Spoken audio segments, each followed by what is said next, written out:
Hello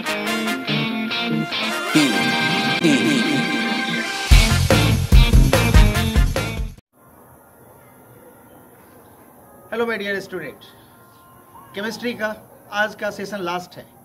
बिल्कुल ये 70th BPSC के लिए बेहद खतरनाक क्वेश्चंस है, इसलिए इस क्वेश्चंस को एकदम दिल और दिमाग में बैठा लें। तो मेरा पहला क्वेश्चन है जो कि 69th बीपीएससी में आया था कि मेडिकल केमिस्ट्री के में दवा का वर्गीकरण किस आधार पर किया जाता है। तो मेडिसिनल केमिस्ट्री में जो दवा का वर्गीकरण का जो आधार है डियर स्टूडेंट, ये है औषधीय प्रभाव। इंग्लिश में बोलते हैं इसको फार्माकोलॉजिकल इफेक्ट। औषधीय प्रभाव जो है यह मेडिकल केमिस्ट्री के दवा का वर्गीकरण का आधार है। दूसरा क्वेश्चन है जो कि CDS 2023 में पूछा गया था कि इनमें से ऑक्सीकरण की अभिक्रिया नहीं है, यानी ऑक्सीडेशन की इफेक्ट नहीं है। तो याद रहे, लोहे पर जंग लगना ये चूंकि ऑक्सीजन और जल के साथ अभिक्रिया का लक्षण है और अक्सर स्टूडेंट इसमें गलती करते हैं। तो ये याद रखना है कि ऑक्सीकरण अभिक्रिया लोहे पर जंग लगना नहीं है और यह एक रासायनिक अभिक्रिया भी है, तो याद रहे। तीसरा क्वेश्चन है डियर स्टूडेंट कि कटे सेब, जो सेब कटा हुआ होता है, जो ऑक्सीडाइज्ड हो जाता है, भूरा कलर का हो जाता है, उस भूरे कलर को समाप्त करने के लिए क्या किया जाना चाहिए। तो याद रहे कि नींबू अथवा संतरा अथवा अनानास का जो रस होता है, अगर उस कटे हुए सेब पर अगर डाल दिया जाए तो उसका जो ब्राउनिश कलर होता है वह बिल्कुल बहुत कम हो जाएगा। तो ये आपका NDA 2023 में पूछा गया था। अगला क्वेश्चन है कि किसका लेप लगाकर पेट का एक्सरे किया जाता है, उदर का एक्सरे किया जाता है, स्टोमक का। तो याद रहे, बेरियम सल्फेट का लेप लगाया जाता है ताकि एक्सरे पूरा ट्रांसपेरेंट हो पेट का।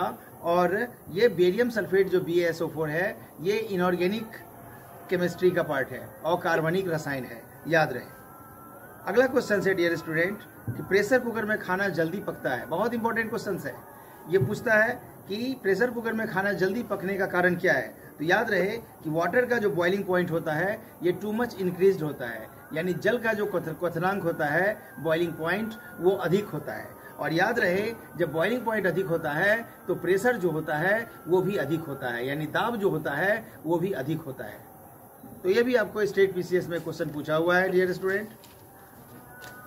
अगला क्वेश्चन है जो कि आपको NDA 2022 में पूछा गया है कि कौन सा सॉल्यूशन है जिसमें कि विद्युत चालन की क्षमता नहीं है, यानी इलेक्ट्रोकंडक्टिविटी की जो कैपेसिटी है वो नहीं है। तो याद रहे, शुगर अर्थात शर्करा, जल में चीनी का विलयन जो होता है, इसमें विद्युत चालकता नहीं होती है। क्यों? क्योंकि इसमें आयन का फॉर्मेशन नहीं होती है।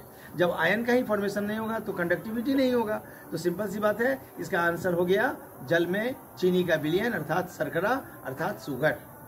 ये NDA 2022 में पूछा गया था। अगला क्वेश्चन है मिल्क ऑफ मैग्नीशिया। बहुत इंपॉर्टेंट है, कई बार एग्जाम में आता है डियर स्टूडेंट कि मिल्क ऑफ मैग्नीशिया क्या है। तो याद रहे, मिल्क ऑफ मैग्नीशिया का फॉर्मूला होता है MgOH2, मैग्नीशियम हाइड्रोक्साइड। और ये जो है ये क्या है, माइल्ड बेस है, यानी मृदु क्षारक है। और पेट में यानी स्टोमक में जो एक्स्ट्रा जो एसिड्स का फॉर्मेशन होता है उसको निष्क्रिय करता है कौन, मिल्क ऑफ मैग्नीशिया।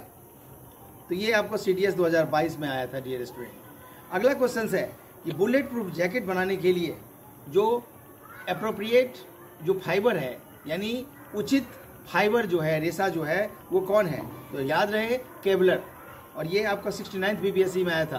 केवलर का जो रेशा है, और ये एक कृत्रिम रेशा है, आर्टिफिशियल फाइबर है, और ये गर्मी का प्रतिरोधी भी है। अगला क्वेश्चन है कि सीमेंट का मुख्य घटक कौन है, यानी मेन कंपोजिशन जो है सीमेंट का कौन है डियर स्टूडेंट। तो ये याद रहे, चूना पत्थर है। चूना पत्थर जिसको कि खड़िया भी बोलते हैं, और जो कि आपका कैल्शियम कार्बोनेट है डियर स्टूडेंट। एक और चीज, मोती का फॉर्मूला भी कैल्शियम कार्बोनेट ही है।